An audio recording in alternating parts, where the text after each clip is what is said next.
This is an interview with Macklin Hancock. We're in Toronto, in Mississauga, more accurately. The date is July 22nd, 1994. Good morning, Mac. Good morning, Linda. Thanks very much for taking time out of your very busy and very hectic schedule to talk with me today about your life and practice of landscape architecture. I wonder if we could begin with some early questions, and we've discussed this a little bit already, but if you wouldn't mind repeating, where you were born and when? Well, I was born in China, in Nanking, now called Nanjing rather more frequently, and that was in 1925. And I left China as a young child, really. So and came to Canada with my parents. They had been Canadians there. Excuse me. And have lived most of the time since here in what is now Mississauga. It used to be Toronto Township, you see. So can I just ask the date of your birth in 1925? 29th of April. I don't know about the zodiac, but Taurus, I think. What's your Chinese sign? My Chinese name? No, your Chinese sign. Do you know what? Oh, I know. I don't know that. Well, don't you? No. They've never. My family were never big on Chinese signs. I know mine. I'm the rat. Oh, really? Uh-huh. I'll have to find out what 1925 was. Did you do your early education in China? At the hands of my mother and father, yes. My mother was a teacher, and she taught me a good deal before I went to school here, and I guess taught me a great deal about Chinese people as well. Mm-hmm. And at that point in time, you were also speaking Chinese as well? Well, as a child, but children don't have a big vocabulary, I guess. And nowadays, it's useful to me because I do go to China. Mm-hmm. Mm-hmm. So then you came to Canada at what age? Well, we came to Canada when I was 3. Mm-hmm. And that was via Britain. Mm-hmm. Yes. Mm-hmm. Did you spend time in Britain en route then? We spent a little time there, but not long. My father wanted to get back to Canada, where his educational life and post-secondary education life was, and where he was known already as a person who had a standing in the horticultural world. Could you tell me a little bit about your dad? Why was he in China? He was in China to teach Chinese Western horticulture, Western knowledge about plants, and also agrological things. And that was at the University of Nanking. Mm-hmm. What was your dad's name? Leslie. Actually, he went by Leslie, but it's really Marcus Leslie Hancock. His family were all named after biblical personalities. And so he how long had he spent at the university in Nanjing, and how did he get there? Well, he was there from 1922 until 1927.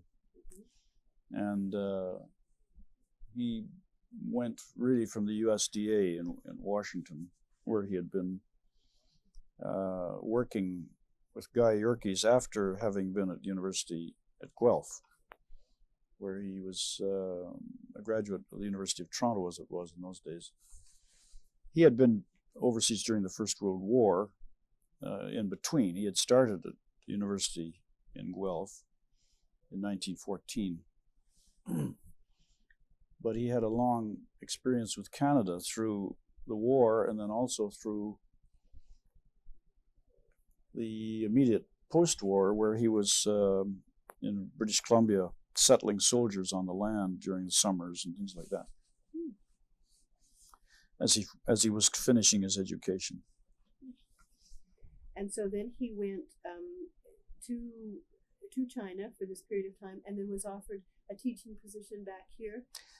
Well, he wished he would have been offered a teaching position. When he came back here, it was the Depression, and he could do little but to try to make a living, and he found that he could do so by designing people's landscapes. And he was very, very capable designer of gardens.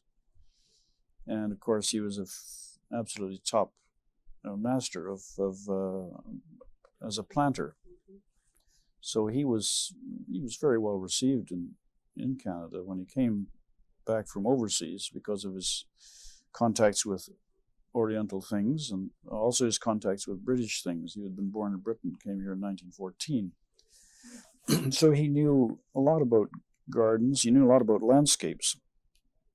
And of course, at the USDA, he had learned a lot about Olmsted. And that's really the influence he gave to me that led me to go into landscape architecture.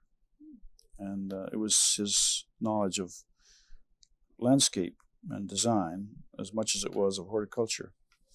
I was most interested in horticulture because he was also a great breeder of plants, rhododendrons and azaleas, but he was also a great propagator of plants. He knew how to propagate when other people didn't seem to be able to do it well. And he'd learned a good deal in China about propagation as well.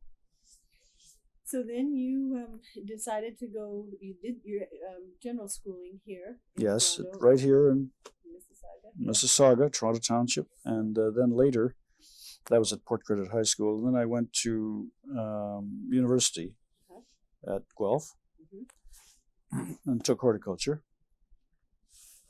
That was after I was, my education was interrupted. I was expecting to be a doctor. Like my mother wanted me to be a doctor, you see. But when I came back from overseas after the war, I was a pilot in the British Fleet Air Arm during the war. And I came back from overseas, and instead of going to University of Toronto, where I was to go as a medical doctor trainee or educated, I went to Guelph and took horticulture. And then after that, there was a period where I worked with my father and my brother in the nursery business, which my father had founded here in Mississauga. And but at the end of my studies at Guelph, which ended up in 1949, I had a chance to go to Harvard and take landscape architecture. So I went there. How, excuse me, how did you decide to go to Harvard? Well, through my influence of my father again, who said when I decided not to go anywhere and just to continue with the nursery, he said, well, if you have a chance to get a scholarship or get some support there, he said, you should never turn that down. He said, you should get all the education you can, and so that you're equipped to think about plants and the way they should be used sensibly for mankind. That was his. Of course, if Olmsted was a particular favorite of your dad, then Harvard would be a logical place. Yeah, it was a natural because he used to take his students. Oh yes, later on, you see, he did get a job teaching in 1936 at Guelph, and he taught horticulture, ornamental horticulture, they called it. But he did take his students each year, before they started their classes, to the United States. And he wanted to show off how you used plants in the landscape. And so that's why Olmsted was a great favorite of his. He took them to Central Park, he took them to Prospect Park, he took them to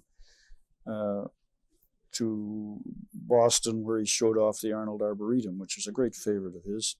And he also then took them to Harvard and Harvard Forest. So these things he was able to do. And he did influence quite a few people. In fact, the first people who went to study landscape architecture in Ontario, a number of them were influenced by my father, like Jack Nazar and Bill Biggs. They were students at Guelph, and they chose to go to Harvard. And it was probably because they had been taken there as young students of horticulture by my father. So for you to go there was a fairly natural kind of thing. Well, my father certainly said, you'd better take a look at it. By that time I had married, however, and I thought getting active with earning a living was important. Mm-hmm. But my wife thought it was good to go down. We went down, looked it over, and on my veterans support program for education, Mm-hmm. I was able to get to Harvard, even though they said I shouldn't use the money outside of the country. But I wrote a letter and said I would like to go to Harvard. And you couldn't get that kind of education in Canada. You could not get that education in Canada. Mm-hmm. So that would be in your favor. Well, the Ministry of Veteran Affairs agreed to do it, although it was an exception. I think they thought that was an exception. And then they later agreed to extend my credits because of my scholarship there. So I thought that was also nice. And that was between 1949 and 1952? 52, yes. Who were some of the people that you studied with? Well, I had some fascinating people to study with. You know Cornelia Oberlander. She was not in my class, but we did see one another there, and we thought highly of one another's work. So it was very nice to have known Cornelia that way from those days.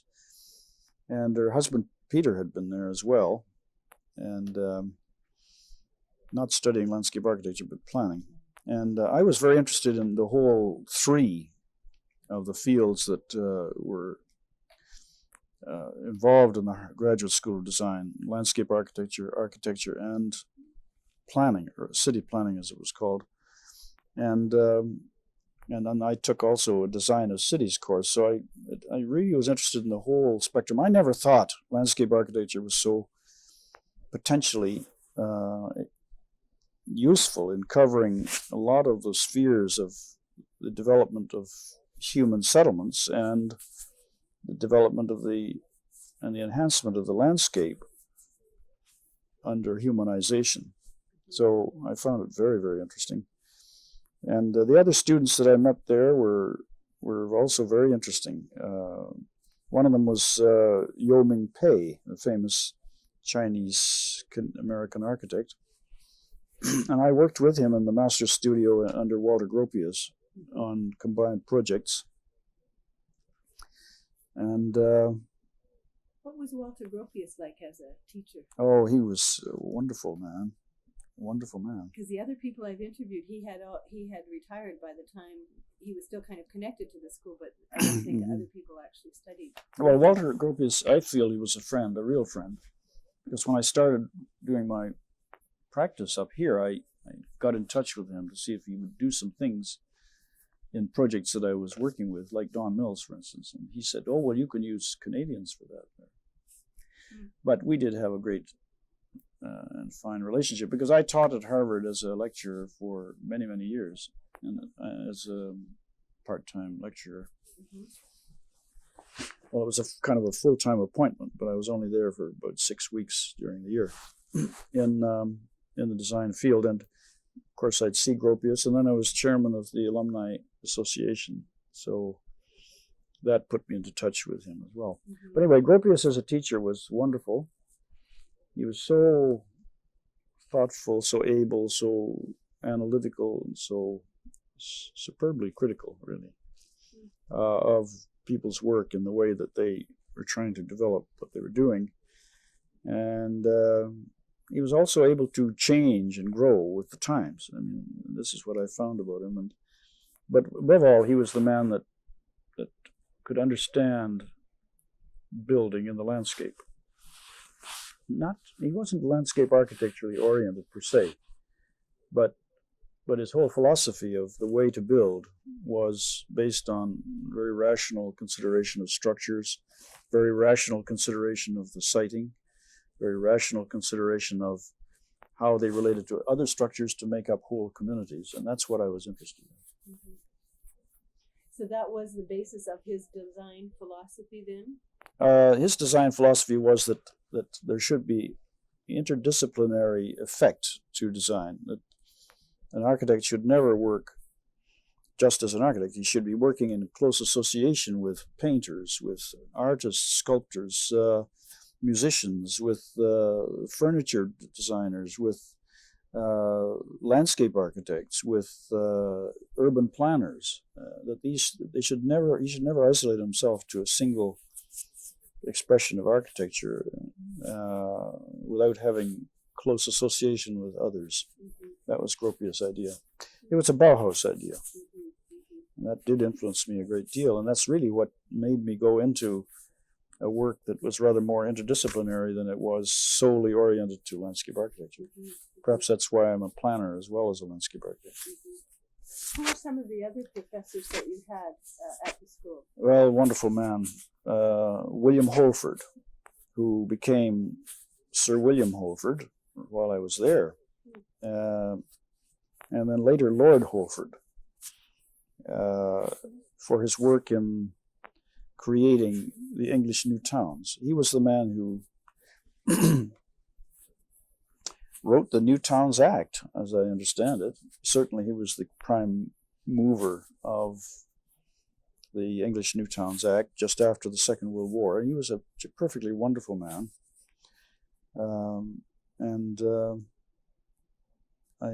He died too early of cancer, but he was, for a long time, he influenced a great number of people in thinking about how to design whole towns and cities, let alone individual projects, you see. It was both Gropius and Holford probably that had the more impact on me. Plus a man by the name of a great man, Dean Joseph Hudnut of Harvard University, he was the head of the whole GSD, and Gropius was in fact simply the head of architecture. But Joseph Hudnut was a great educator and historian who taught me design of cities. There was an actual course given, Design 8, I think it was called, Design of Cities, and we were able to look at how Washington and Paris and Leningrad and London and yes, even Peking, Beijing now. So we could see what he meant by design of cities. I mean, city design was not to be just something that was a happenstance thing, but rather that it was something that where you could create the noble city, the noble organic city even. So it was very interesting. But Hudnut was a great educator. My father was a great educator because with all of this, I wouldn't have been able to think about doing what I have been doing without my father's background. Actually, none of these people understood plants and landscape and ecology and agrology like my father. So that was the missing thing at Harvard. There was no real knowledge of the natural environment at that time. Landscape architecture was gardens or housing with gardens or shopping centers. They were coming into being, or at least the notion of the shopping center was coming, and things like that. They were elements of design that were larger than buildings, but they were still oriented towards selective projects. There was no big idea. That's why Hudnut was so important about design of cities, for instance, or Holford with his new towns. But landscape architecture was lagging in grasping the opportunities there. And fortunately, it bounded ahead later on, changed its ideas. And that's why I guess I was invited to teach as a lecturer down there, for one thing, because we had these big projects going on, and they saw, my goodness, landscape architects can get involved with some of the big things. And I'm surprised that to hear you say that, because I would have thought that would have been their idea, that landscape architects could sort of do the larger things. But as you're saying, was there a fairly narrow vision of a landscape architect equals garden design? Yes, I think that the wider vision came in with when Hideo Sasaki was brought to Harvard. And he wasn't a professor of mine, but he was a professor for other classes. But I came to know him, of course, and regard him highly. And he was talking about that landscape architects could do the bigger things, like Olmsted had done. And of course, everybody knew about Olmsted and having done the big parks and so on. But the idea of the spread into the natural environment was downplayed, I thought. Now, I may have been selling them short shrift on that, because it's just that we didn't seem to tackle that kind of issue when I was a student very much in landscape architecture. But we did do more, I think, when Sasaki came along, because they were more Olmsted oriented, but they were also more oriented to the social issues, because Sasaki was thinking of housing as being very important to landscape architects, and that meant building in communities rather more. So I guess with Holford being there, with the new towns, Sasaki building up the importance of the landscape architect in the development of his community, those things all were very valuable, I think, to getting a little bit more knowledge among landscape architects about how to think about the environment. But the overall environment was still not really grasped. It was weakly thought about at that point. I think that we've gone a lot further since then, a lot further. So, I mean, Harvard has, and we have in Canada gone a lot further. So it was up to you to then take the knowledge that you gained at Harvard with the knowledge from your father, put those two things together here in Canada and start on some of the projects. Was the city of Don Mills, was that a fairly early development? Was that one of Well, when I was a student, I was got interested in Don Mills because of Carl Fraser, whom I asked to come down to Harvard because he was interested in a large-scale land development, and he had taken me out around to show me the territory, which is at Don Mills, that the Taylor organization had bought up. And I said, well, you better come down and see what we're doing at Harvard to simulate the planning of whole communities, new towns to be exact. And that's why Don Mills was an interesting springboard for putting together a lot of things architecturally, a lot of things landscape architecturally, and a lot of things environmentally in a planned sense that would be useful for Canadian development. So the answer is yes, that Don Mills was a staging ground for this sort of thing. And then, although nobody would really believe that there was a project that could emerge from these things, they later on, it was quite extraordinary. I mean, when I did go say that I should connect it with my studies, they thought that it was just a passing sort of thing, that nobody had ever really done that at that scale in North America. Why would I have anything to do with it as a landscape architect? This was really the kind of reaction. So, but I found that they changed their minds. Did you actually work on Don Mills as a student then? Was that a kind yes. of a student project? Well, in the summer I did, yes. Mm-hmm. And so how did that all work? Were you? Well, I wasn't working on it as a student. I was just working on it as a person. But as a landscape architect. but I was studying landscape architecture at the time. Yes. And you were working then for the developer? Yes, that's correct. Already had been established. Mm-hmm. So, what is the significance of Don Mills to landscape architecture in Canada? Well, I think it embraces a large-scale piece of landscape that had some interesting character, topography, watershed planning, and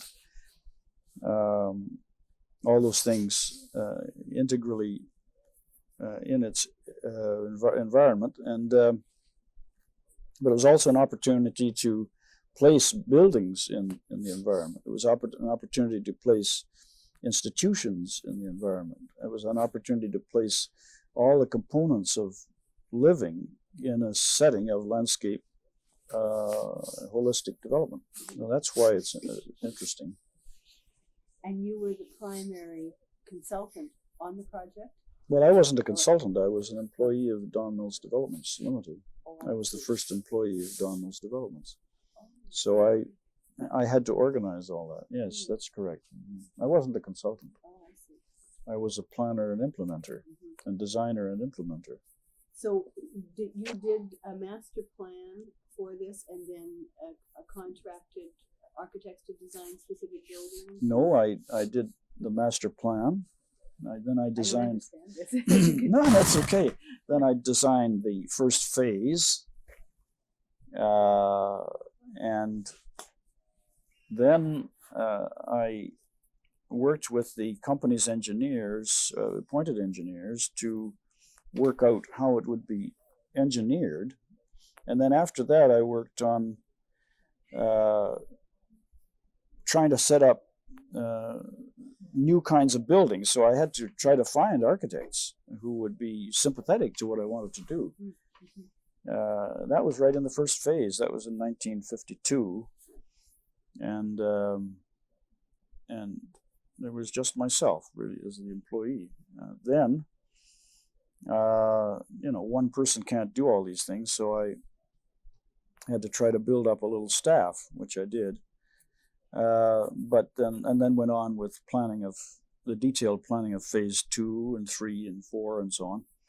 And but in each case, the master plan was the whole guiding principle, and it was simply a master plan that I produced, much like I produced a master plan at Harvard for a place called Sudbury Newtown, Sudbury, outside of Boston, where we simulated, as we would have in England, as Holford would have in England, simulated the planning of this and design of this whole town site.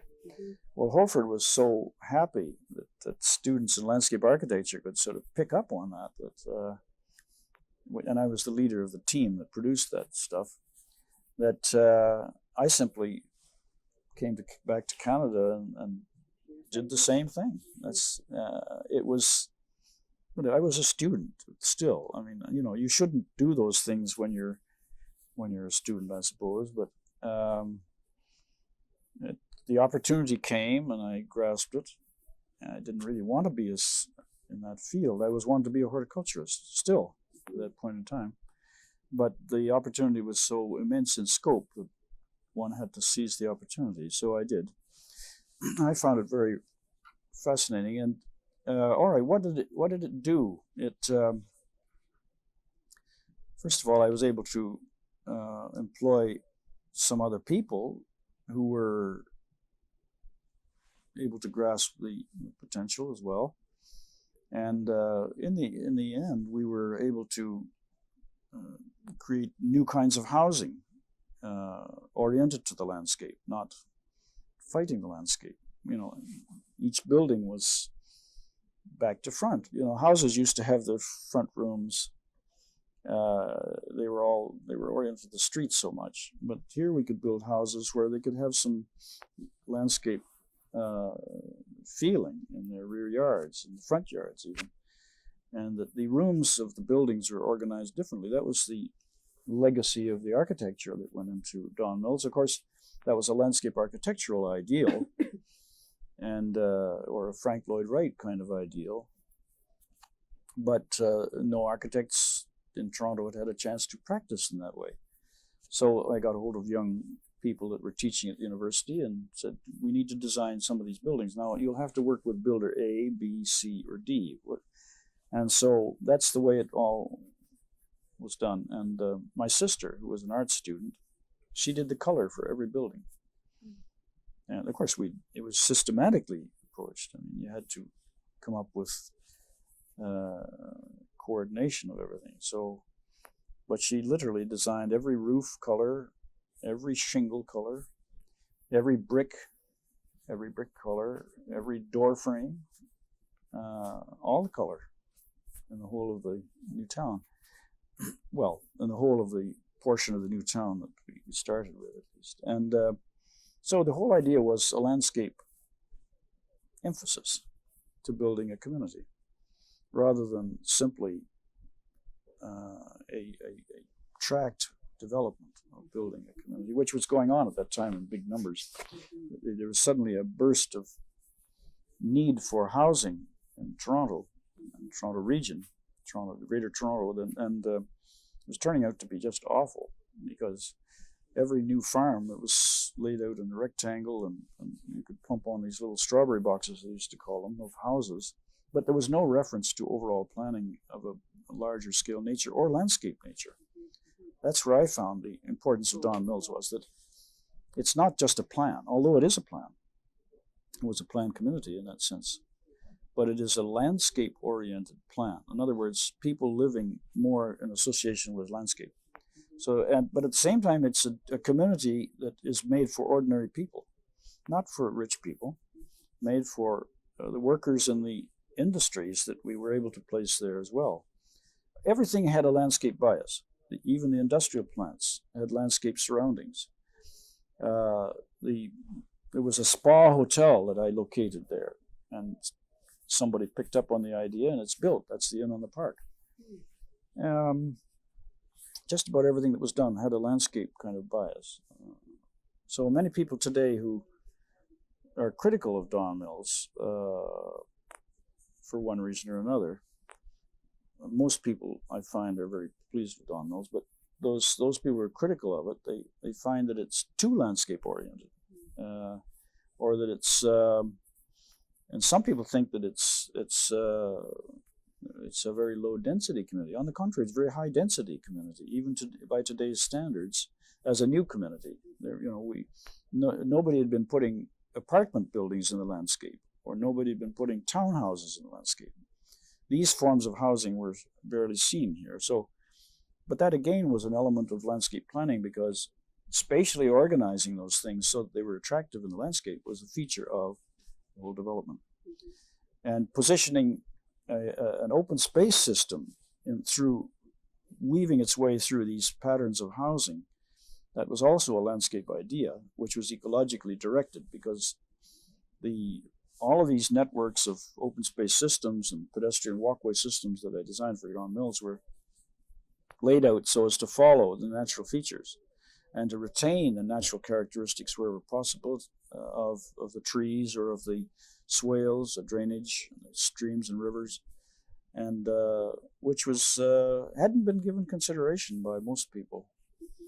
Did it have a great impact on other developments after that, once it was completed? Yes, it did. It did, yeah. Are there specific ones you can cite? Well, in our own case, it's wherever we did encores. But in other people's cases, some people picked it up quite handily and well. A developer in Kitchener, Abe Wiebe, he saw it. He was a European, Viennese. He could see it right away, I guess, that it was a good way to do it. So he emulated it. CMHC were very considerable boosters of that by applying us to do the Malvern development in Ottawa. Then in Kanata, we managed to do another new town at Kanata because of that. And then in Meadowvale and Erin Mills and in Clayton Park and Halifax and the Wascana development in Saskatchewan and Regina. And then new towns overseas as well. But in Canada, other builders seized upon what they thought were the precepts of Don Mills.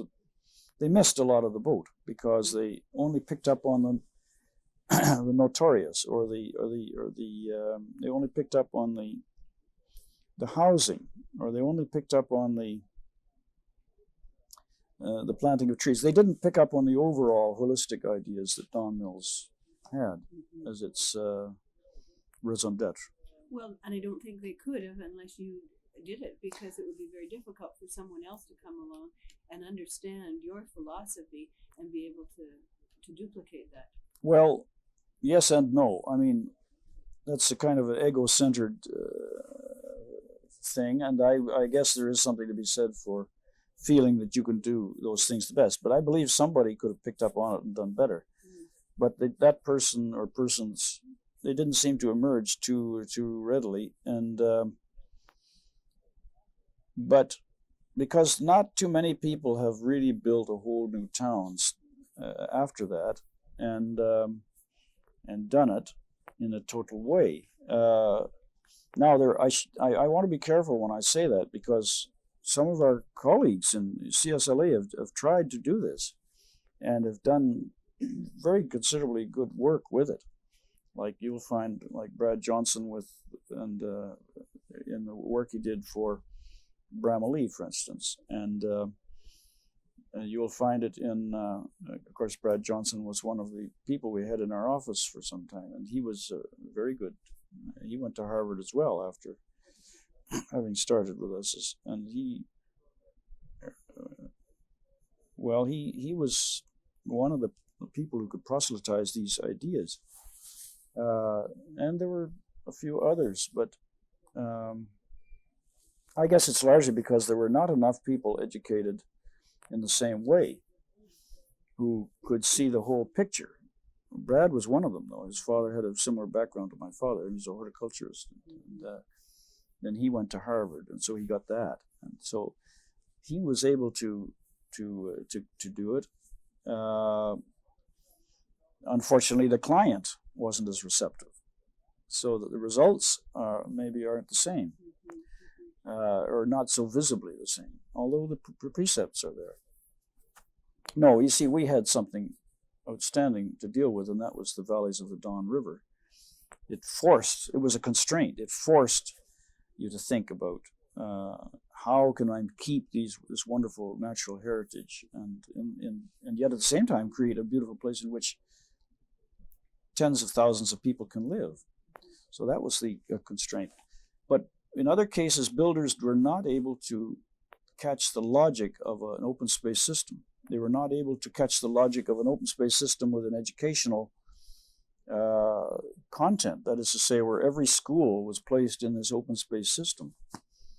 Only in Meadowvale is it really realized. And you can see it when you look behind you there. But I don't know. That just happens to be there. But it's a little idea of what is the case. But it did give rise, for most municipalities and for most builders, of the idea of neighborhood planning. If they couldn't get the landscape grasp, they certainly got the neighborhood planning grasp, and it went a long way. But you see, again, nothing could really take the place of trying to see water and land handled in the development of the building of a community in the way that I'd like to see it done. And I think that kind of job is yet to be done, still yet to be done. We, even in Mississauga here, where there's been a lot of planning going on, we filled in streams and torn down woodlots. When I say we, I've had nothing to do with it that way, but I've tried to work against that grain by even taking part in community work as the head of the Save Our Trees and Streams organization, for instance, here. But and there are lots of beautiful spots left in Mississauga, but the overall systems thinking about the watershed planning and natural environment are missing. Hence, the result of the communities doesn't look the same as Don Mills. It never would, it never could. Don Mills has something more to it. It's trying to marry these things together and make them into an organism of settlement in the humanizing environment. And that's what it is. Have your ideas on that changed appreciably over the years? If you could redo Don Mills, is there anything you would do differently? Oh, I think I'd do more of it. Not so much do differently, but I'd do more of it. I mean, you see, you can only accomplish so much in the space of a few years. Don Mills was built very swiftly. Was it what? 10 years. 35,000 people placed into the land over a 10-year period, well, by one developer. But by a number of builders, of course, that are employed to do each of the building groupings. But that's very rapidly accomplished. That's from start to finish, and the Don Valley Parkway was a part of that whole idea as well. You see, I laid out that parkway as an idea for Don Mills, which would go beyond Don Mills, but as a part of a systems thinking and what do you do with mobility in the landscape. But when I come back to it and your question, I have to say that that you could do more if you had better talent to carry out things that we had to do at that time. Most of us were educated, yes, up to a point, but we probably hadn't had enough experience. So the ideas are all in there, but they're perhaps not well enough orchestrated to say that they're great. They're incipient. I think that somebody should have taken the same idea, or could still do, and bring it to a more mature state. There were a number of things also that the developer eventually wouldn't do, like we wouldn't continue with the planting that we'd started out with, for instance. They got interested more in the money than in the ideal. And that's, I suppose, only normal. They start to think of how can we make more profitability, and recognizing that the long term is the real profitability in a whole program like that, not just the building of something and then unloading it. Don Mills Developments did a terrific job in grasping our ideas, but I see that we could have done more. Yes, we could have done more differently. I think we could have done differently in some cases, because probably we would have paid more attention to the streetscape, for instance. Don Mills, the street is it's there, and it's attractive for the people that live there, but as an element of streetscape in the contemporary sense, it's probably is not enough effort really put into making sure that it comes up as a vocabulary of streetscape design, but rather that it's a vocabulary of landscape design. There's certain things that could have been reinforced. And also the housing types. We came up with new housing types, but obviously we weren't able to refine them. They were the best that the builders could think of producing at that time. Nowadays, of course, things are different, and people do put a lot more effort into refining design. Sometimes bad design, but sometimes more refined bad design. Refining bad design, yes. What were some of the other projects that you worked on sort of shortly thereafter? Oh, we very swiftly got into other things. When forming the company, Project Planning. Yes, because at this point you were still. Which most of my career life has been spent trying to make Project Planning a delivery system for landscape and design of buildings and design of the engineered services of communities and so on. So that it's been an undertaking that I set out to do, and I've still stuck with. So I've realized my design effort through working with that vehicle, and so that led really to larger scale projects where you can bring all those things together. And so about the first major job we got after Don Mills then was the planning and design of the Toronto Islands, and then the planning of the landscape features of Atikokan, the mining town, and then after that the planning of the St. Lawrence Seaway development for the Ontario government, and then I was able to bring in young people, Harvard educated if possible, because that was probably the best place to go for them. Some of them were Canadians, some of them were Americans who chose to come to the office, and some of them have gone on to build their own offices, of course, quite a number. And but we did a lot of projects that were quite major and quite new for landscape architects to tackle, and it was because of the Don Mills influence, obviously. If you've got something like that that you've achieved or you are achieving, it was still being built in part, then it goes a long way towards showing off what you think you could do with another kind of settlements or humanized landscape consideration.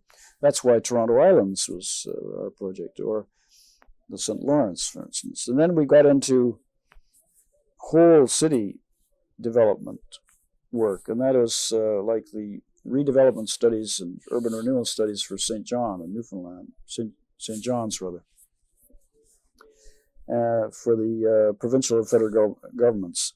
And then soon thereafter came, well, we were doing overseas work as well. You see, they wanted us overseas.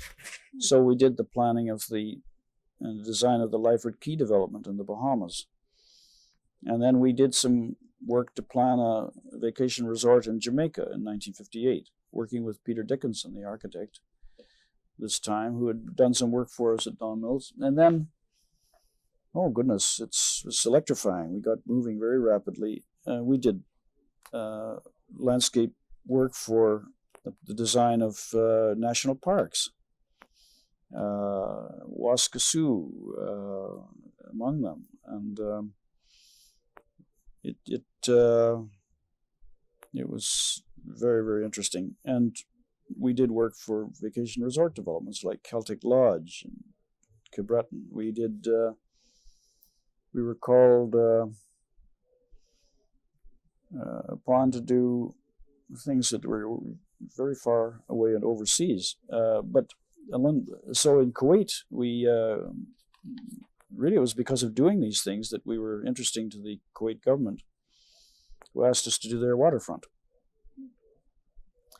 But then soon thereafter came the work with to do the planning for Expo 67, and I was asked could I form a group who might be interested in the Toronto area to assist with the development of the ideas of Expo 67 before it was ever conceived on in any form.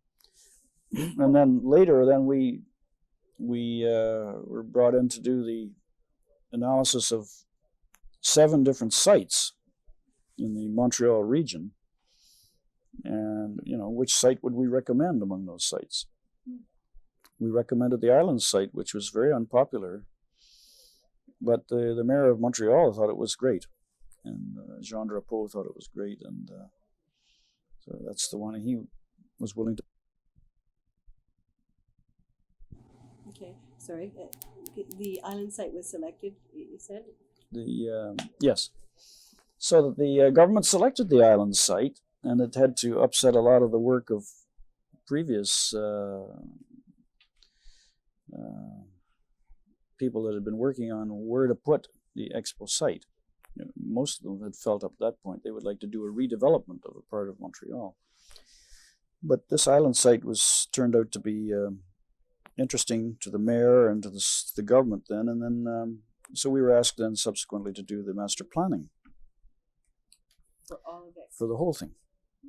And of course we had to make use of earth being brought in to enhance the size of the sites, or to increase the size of the sites, but we were able to get that organized from the building of the metro in Montreal, the underground system, underground transportation system. And so we were able to get, as we did for the Toronto Islands, a lot more land by having water be our land.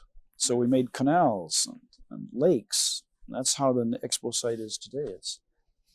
It's like Amsterdam, or it's like Hamburg. Mm-hmm. In fact, its layout is inspired by Hamburg, because I went to Hamburg en route to Kuwait to do their waterfront work there.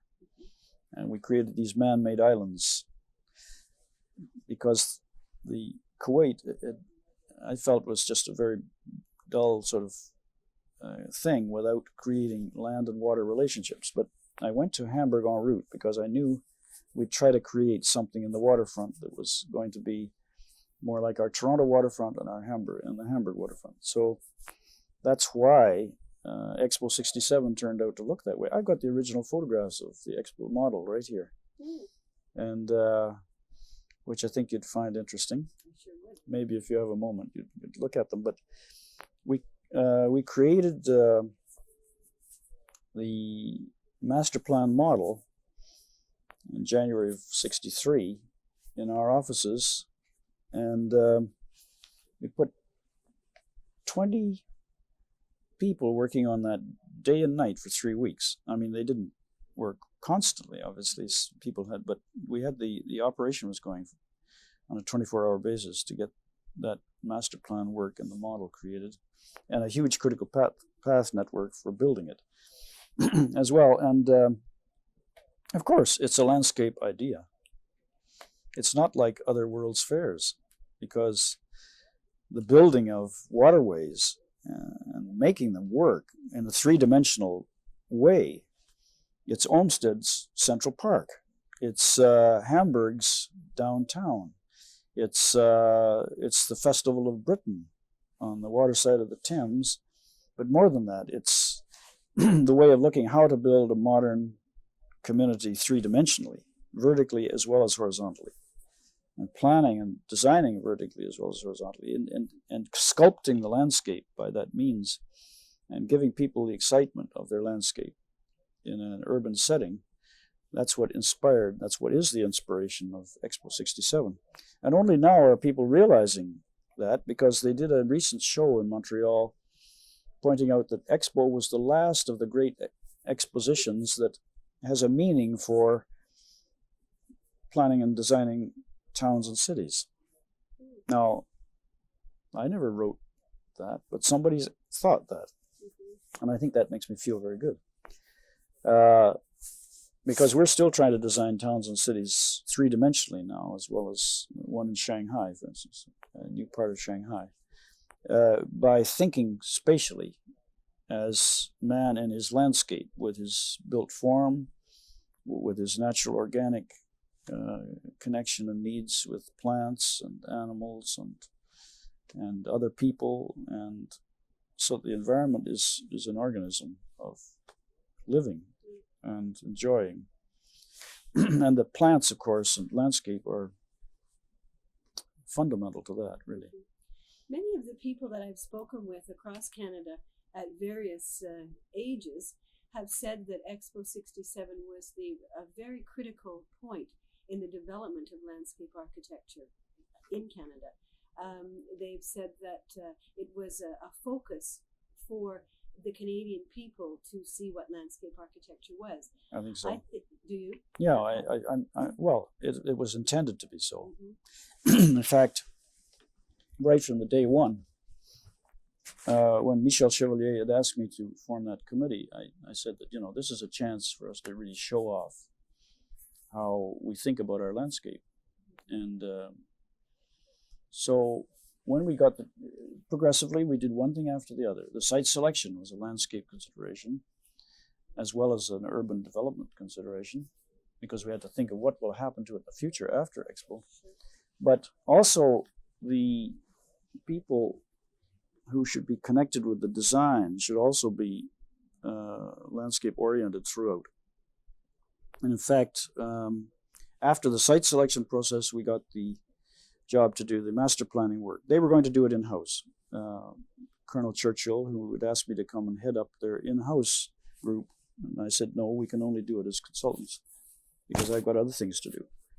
But I said, I'll put a man in your office, Colonel Churchill, who will be your chief landscape architect, and he will be able to do, through what we will influence, handle that landscape consideration, so that there will be a total look at how to plan in the environment there. And that was Bob Calvert. And because Bob was an architect, but he'd also become oriented to landscape architecture, became a landscape architect through being a member of the CSLA. He was the ideal person to put on there as a chief lieutenant of how to do these things. And then the result of that was, when we came down to implementation of the master plan, we had to send a team in to help the in-house team there. Then that settled that. Then they wanted us to work in the implementation of the whole development, and Bob was able to parcel out to every landscape architect in the country something to do in Expo. My father wrote the definitive analysis of where to get all the plants from and what plants there should be there to suit this kind of landscape. And that's why his name is recognized now. He's dead, but there's a piece of the Montreal Botanical Garden that's called the Le Jardin Leslie Hancock. That's because of his work for Expo 67 and developing rhododendrons and azaleas, which were his great interest.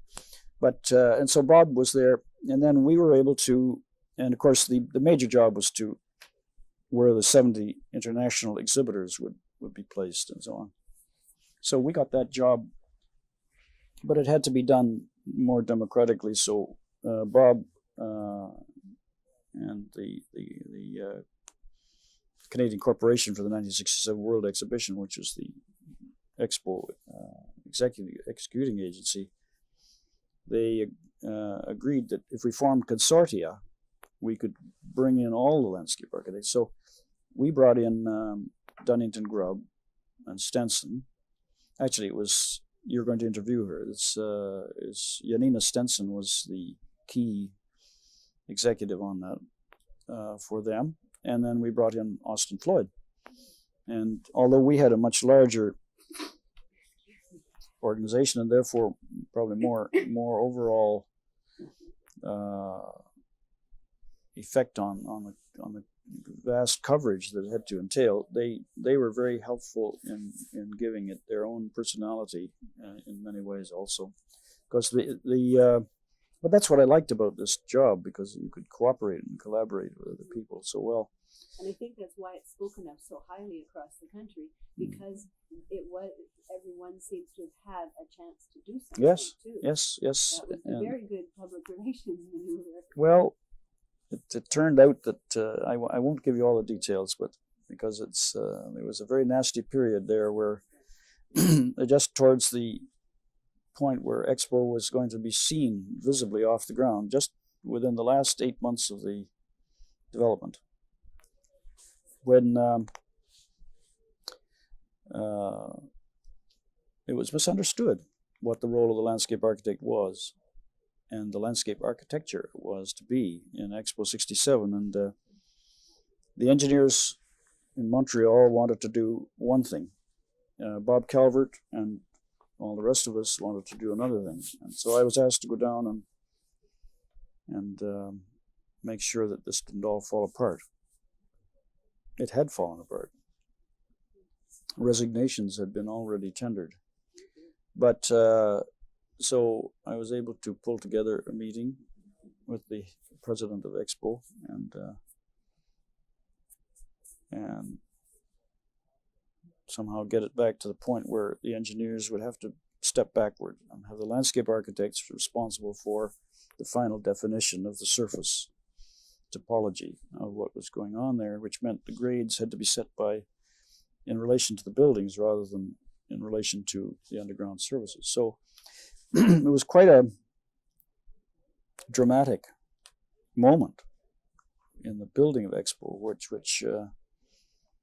could have gone this way or that way, and I felt it was achieved in the way that gave landscape architects I think recognition, a sense of place, and even I guess you can say identity in relation to the other professions that were at work there.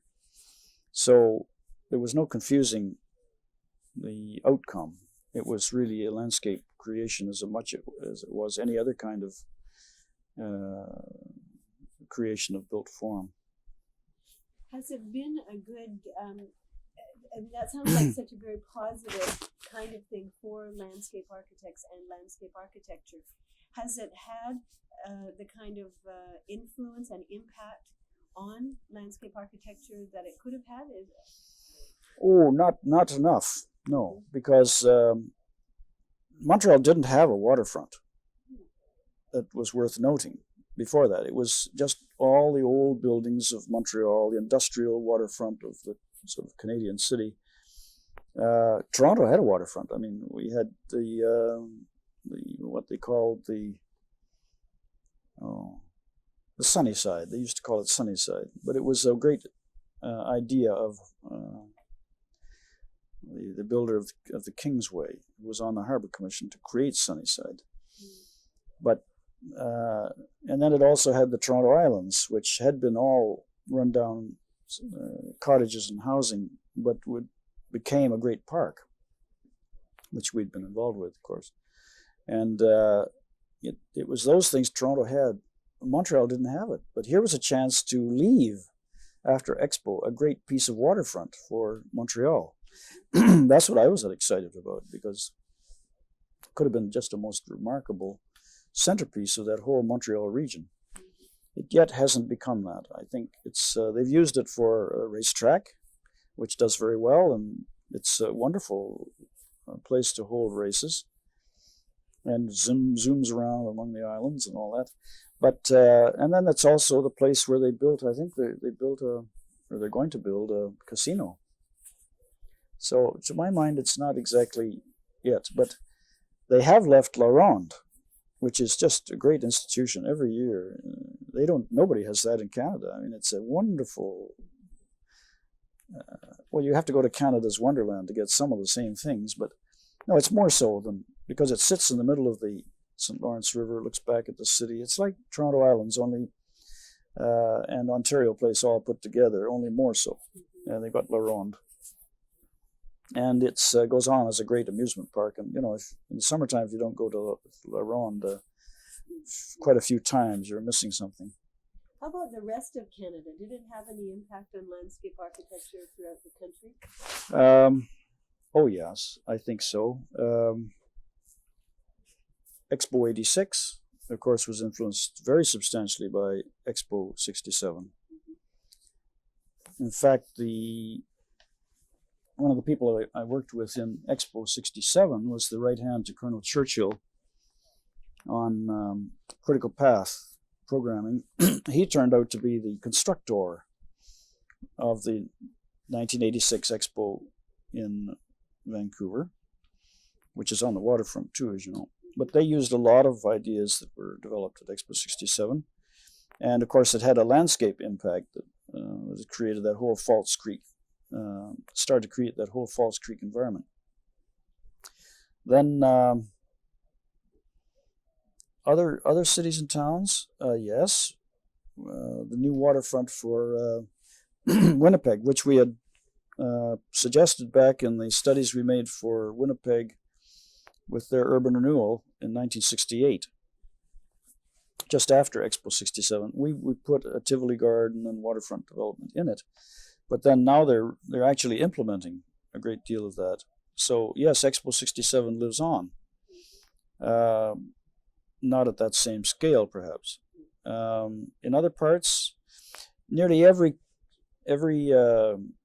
city in the whole of Canada that's on a major waterfront, on an important waterfront, has tried to create a waterfront character now, and I think it results from Expo 67. In Ottawa, we did the planning for the core area waterfront, and it's being implemented over periods of time by different designers and builders and so on. And in Halifax, in St. John's, in St. John,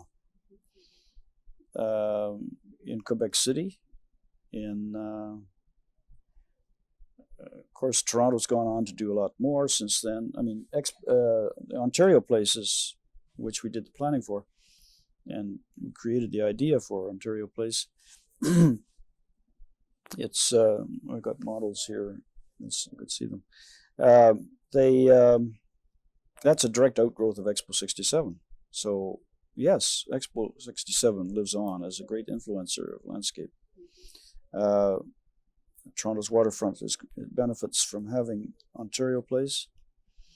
It's a direct outgrowth of Expo 67. In fact, the man that started that whole thing off, Ernie, who was the director of the Harbor Commission, Ernie Griffith, said, "Look, Mac, we have to do something in Toronto otherwise Montreal will steal a march on us with their waterfront."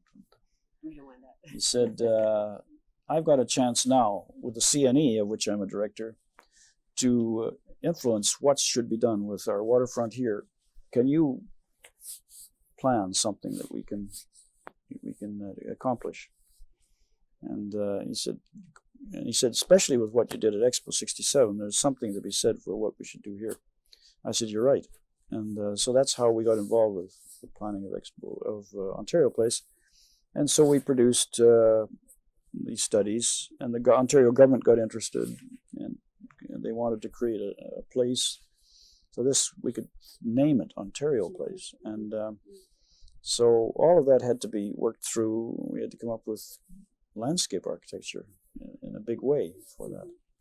So yes, and that's been subsequently carried out in detail by people like Zeidler and Michael Huff, and but it was all born out of those plans we did for the waterfront, and it was born out of Expo 67. Would you talk for a few moments about some of the current work that you're doing, either the work in China or? Well, in China, we've done a Chinese garden. We did the centerpiece of the Lufthansa German Center in Beijing, and that's been very well received there. It has a lot of Chinese influence, but it's also got Western influence because the Germans want to show off how Western relations with China have an effect on what people build. In recent work, we're doing, I guess you could say, Meadowvale is still there. I mean, the last large-scale thing we did there was the sports park, but that whole park system is still being developed. In fact, we have work going on right now here in the office on the last phase of Meadowvale, where the Levy Creek and the Credit River Valley are feature pieces of that development. So it's a piece of landscape architecture that we're currently doing. Yes, no, don't worry. I'm just going to. You see, here it is. You have to be an acrobat to do this. Well, that's right. Well, I have been an acrobat. I used to do work on a high wire. Is that a prerequisite for being a good landscape architect? Well, it helps. I wouldn't say it's a prerequisite. But you see, there is a piece of landscape that is a community, but it's also a landscape design. That's that whole valley and this community are being put together with principles of the way we develop Don Mills, but also taking into account people's more increased interest in the past with neo-traditional considerations. We've made this into a village where there is a centerpiece of strong formality that will come about, and where the housing and the natural environment and the strong articulation of architectural landscape is melded together. So that's a current project. Then we have others that would be interesting. I suppose that would interest people that we're doing the planning for a leisure park in Holland, associated with the development of a trade center, an exposition center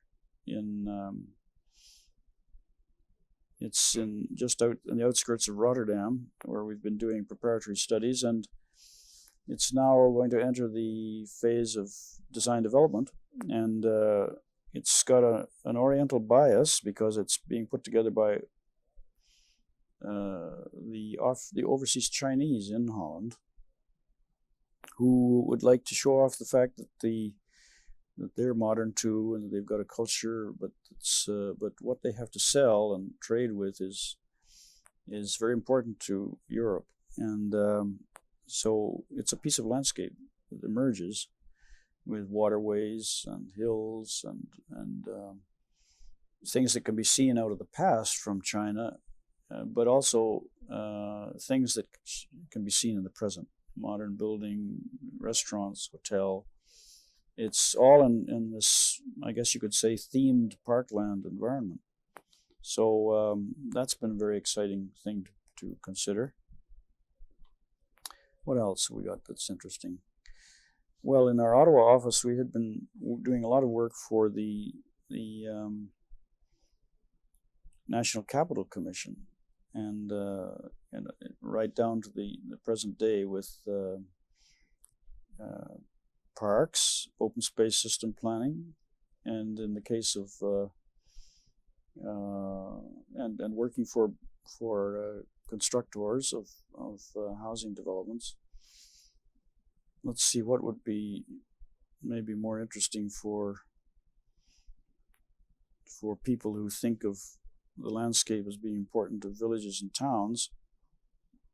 We're working on New Hamburg, trying to restore its qualities as a village, and New Hamburg is it's really in the environment, the sort of within the urban conurbation, really, of the Kitchener-Waterloo area. It's on the way to Stratford, just a beautiful old village tucked into the river valley, and of course it is right now we're doing the Main Street design. That's a piece of urban landscape, intensive urban landscape. But before that, and just recently, we have been doing the cultural heritage, in which both the natural heritage of the river's edges and the cultural heritage of the building of the village and its old buildings and its landscape relationships with treed ranks of trees in the main street and so on. We're putting all that back together again. So that's a very interesting feature of our landscape architectural work here. What do you see the future directions of landscape architecture in Canada to be, or even worldwide? I think you have a broader than Canada perspective on landscape architecture. How do you see the future? Well, I guess I'm an optimist. I see as long as landscape architects can keep up to what is important and current, and what is looking ahead, then I think we can continue to be of rather considerable importance to how Ontario looks or how Canada looks. And I'm a great believer in regional development. I mean, I think that this is what makes our landscapes different here from what they are in England or in Germany or France or in the United States, for that matter. People think we should be do the same things as they do in the United States. I disagree, really. I think that we have big differences. Of course, the communities nearby here that have the same kind of ecological and environmental considerations, like in Michigan, for instance, or even in parts of New York State. I think the regions do have a lot to say about how we build in the landscape and how we plant in the landscape and how our places look. But especially in Ontario, we have a very regional kind of landscape to consider because we are surrounded by large bodies of water. We are a Great Lakes territory as much as Michigan is a Great Lakes territory. But we are also an agrological territory. We have come to be important in Ontario because we have energy and because we have agrology. And those two are starting to have a headlong conflict with industrialization and the building of industrial communities, confronting agriculture, confronting the natural environment. Now, agriculture has been very big in Ontario, but even agriculture is in decline because farmers find it cheaper to farm in southern United States or somewhere else, in other words. And in Ontario, though, we still have a tremendous agricultural potential, and we need to use our land in that way, the way Britain has found that it has a long-term use for its agricultural land, even though it became a great industrial nation. Yes, they find oil, but they won't ruin their landscape on account of it. We shouldn't ruin our landscape on account of building our GTA, our Greater Toronto Area. And I think that the landscape architect has a lot to say in synthesizing development in the environment. If only we could get the point across that we shouldn't necessarily just slavishly follow the 19th century kind of city planning ideals where you just have the city grows outward and outward and outward, just gradually mopping up all of the agricultural and environmental space.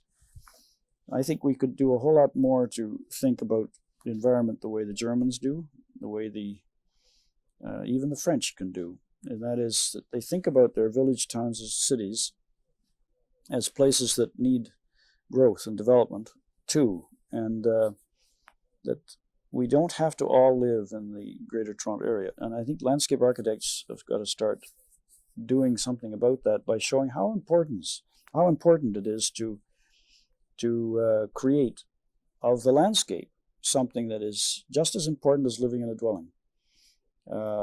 We already know that somehow because we all go to summer cottages and go to the lakes and find it so pleasant, and or go to the farms, and but many of us don't see the importance of trying to keep it that way. Now, you can't keep it that way permanently because we've got big populations wanting to come to live here. But the Dutch have found a way.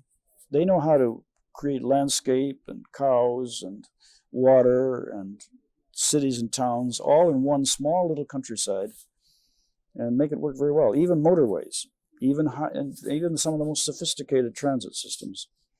We don't know how to do that here yet.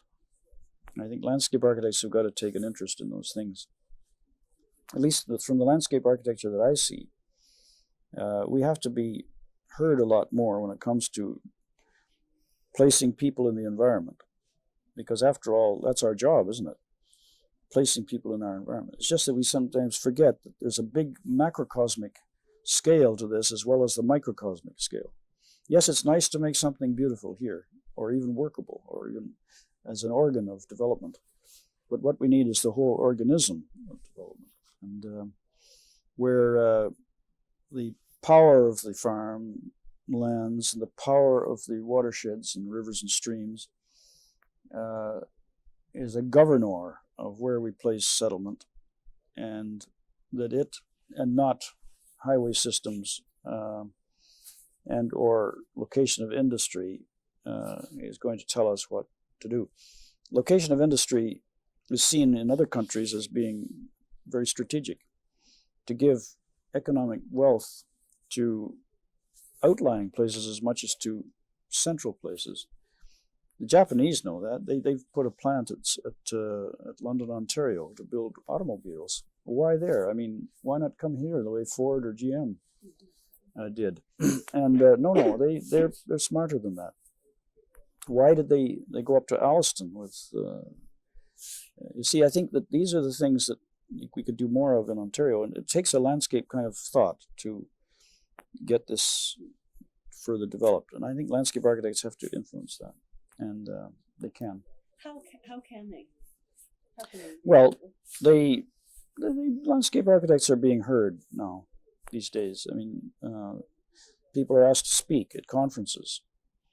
They're asked to take part in the Conservation Council. They are they're lecturing in university. I think it has to start. Universities are having an impact on government.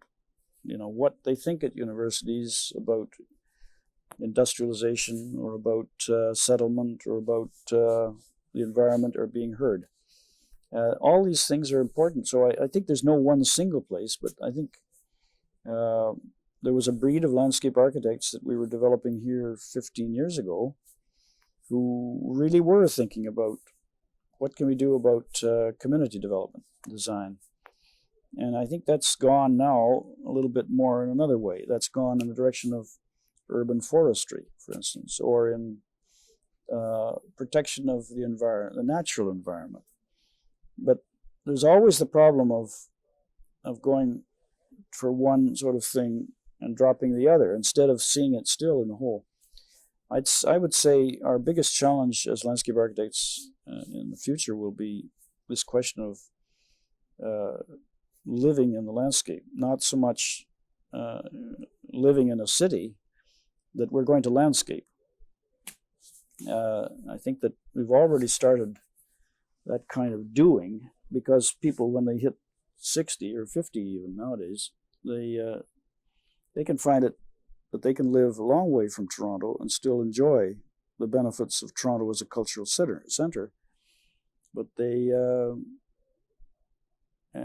can, and then they can also have part-time employment in smaller communities. But there's that opportunity that is taking place in quite large parts of Ontario now. So I would say we should give that more emphasis and think about, it's going to happen anyway. The thing is, we should think about where people are going to live in the landscape so they don't wreck the watersheds and the natural landscape, and so that they preserve agriculture, while at the same time they're creating viable, sustainable, livable cities, not just for themselves, but for a generation or 2 or 3 or 4 to come afterwards. Mm-hmm. And that will make a better looking Ontario more Dutch-like than, and more,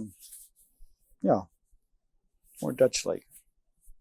What are some of the principles that are being used in Holland to make those kinds of things work? As you said, the agriculture and sophisticated transportation and residential living, all working together, all in the same landscape? Well, first of all, the Dutch have a great interest in things horticultural.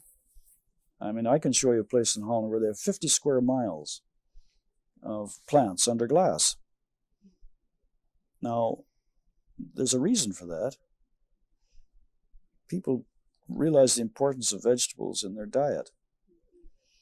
And the Europeans can get it now by having plants under glass. We couldn't do that at one time. We get it from Florida and from California, but we don't get it, and to a limited degree, in Ontario, where they have large acreages of glass like Leamington and so on. But in Holland, they have a tremendous agricultural lobby, and because they make a great deal out of agriculture there, whether it's horticulturally, whether it's ornamental, or whether it's for food production. They have the world's biggest population of cows per capita. Oh yes, they have so they have animals and plants all living in that environment. Well, that has something to say about how to do the design of towns and cities as well. Now, the Dutch are very big on keeping their old villages, and when they go to expand something, they try to do it in proportion. They don't just try to keep all the development going to Amsterdam, for instance, or into Rotterdam. They go out to small places like Venray, and they have a really considerable policy for creating environment when they go about that.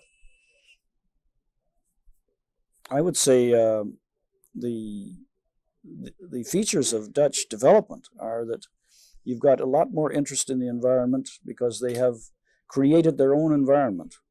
They made the land to begin with. There are no hang-ups then on whether to keep a stream because it has a particular insect in it, but rather, what is it doing for the whole of society? And I guess the canals are man-made rivers, aren't they? And but they're under the sea. They're fresh water under the sea, under the level of the sea. And all the land is controlled by the central government, of course. So when you go to do something, you do it because it is a policy to do it that way. I don't want to get us here over-regulated. I think that would be terrible also. You know, if you couldn't build your own house or if you couldn't build your own landscape, it would be pretty awful. I think there's a lot to be said for individuality. But on the other hand, there's more to society here than just what each group wants to do or what each corporation wants to do or what each government wants to do. I think there's a lot to be said for what people organize to do through cooperative effort. And if they can see, and the landscape architect can assist in that recognition, they can recognize the landscape as being fundamental to the future of their children here and our children on into the future, then we'll probably put the perspective in front of us that makes it possible to make these choices. And I think it'll happen because people will grow that way naturally to believe that this is right. But I think that there's no sense in making a lot of stupid mistakes in the interim. I think that landscape architects can help to bring about more knowledge of man in his environment, as opposed to man trying to decorate. Well, that's a bad way to put it. As trying to enhance something that other people have already spoiled. When we talk about what's going on here in Mississauga and other parts of this metro region, for instance, usually decisions are reached early on about land use planning, in which landscape architects have had no real thing to say. And then after that, when people start to recognize things have gone wrong, then landscape architects can do something to overcome this. And now it'll be environmentalists that overcome these things, because they will turn out to be the landscape architects of the future, unless those who are taking more education, culture, and environment and settlement, such as landscape architects do, have a hand in what to say. So we have to really, as landscape architects, I think, get in and do a job of education. How do we do that? Well, as I say, the universities are a starting point. Mm-hmm. But how about the public? The public, do they need to be educated? Yes, they do. The public is wiser than a lot of people would give them credit for being. I think that that not all the public are just sitting in front of a television set, but the ones that really learn something from communications are sitting in front of a television set. They're looking at broadcasts by David Suzuki. They're looking at garden ideas from Europe or from England or from even Vancouver, for that matter. They're looking at environmental things that the National Geographic wants to proselytize. But there's no synthesis of these things in so many ways. People talk about the problems, they talk about what to do about the problems, but when it comes down to articulating that in terms of spatial distribution, there's a big job to be done. And I think that landscape architects have to show that they are able to handle spatial distribution of plants, people, and not just wait for the planners and engineers to decide where the highway systems will go, because where the highway systems go, settlement will go. Maybe. Not in Germany, though. They built a network of highways that was disassociated with individual settlements, that was associated with a national network of movement to which the towns and cities are attached. Here it's the other way around. We create the network, and then we expect all the settlement to associate with it, very tautly. I think that we have to start thinking the other way. That's, again, I think landscape architects in the university teaching have got to be up on that scale of consideration, and I think that the best practitioners have got to be talking about it and writing about it, and wherever they get a chance to speak and influence politicians. Maybe there should be some politicians who are landscape architects. There aren't any at the moment. They don't exist. My father was a politician for a while, and he was the first to speak on conservation in the legislature here. The first recorded person in Hansard to talk about conservation. And would you believe everything that he said then is the same thing today? He talked about where people live. He talked about watershed planning. He talked about the farms and the place they have in it, and so on. Well, of course, if you study Olmsted and think about Olmsted enough, you think that way. So anyway, I do think these things can be got across, but I think we need to spend more time letting our landscape architectural fraternity know, even at the level of their education before they get into the practice, that these are features of things that they should be addressing. If we're going to get the most quality out of our profession in terms of service to society, I believe that's what we have to do. I think we've got maybe another 5 minutes of tape. Oh, I didn't tell you anything about the projects. Yeah. We've been working in 35 countries. My goodness. Yeah, and we have done work all across Canada in the north, and it's wonderful what you can get out of it by education, because everywhere you go, the society sees things a little differently. Their habits are different. Their way of living, their way of settling in the land, their way of planting, the kind of way they approach their relationship to the environment. And especially when we did the planning for the capital city in Tanzania, where we planned a city for 2 million people ultimately, and it's growing now fast. But it was a landscape-oriented idea. And that's because the president agreed with us. Well, he's the one that described the challenge. He said every Tanzanian if he wants to have a good life, has got to take an interest in food and trees and livestock. And he said the only way we can do that is to have every citizen have a garden plot in which he can work during the week at some time on something he could do about his food. So they had this whole idea of ujamaa, which is familyhood, but they also had the idea that every community should have a place where there are allotment gardens so that they can do what they should do, what the policy of the country is for them to do. So we planned the whole city around neighborhoods where you could very quickly walk to an allotment garden. So it had to be an open space system that would create that.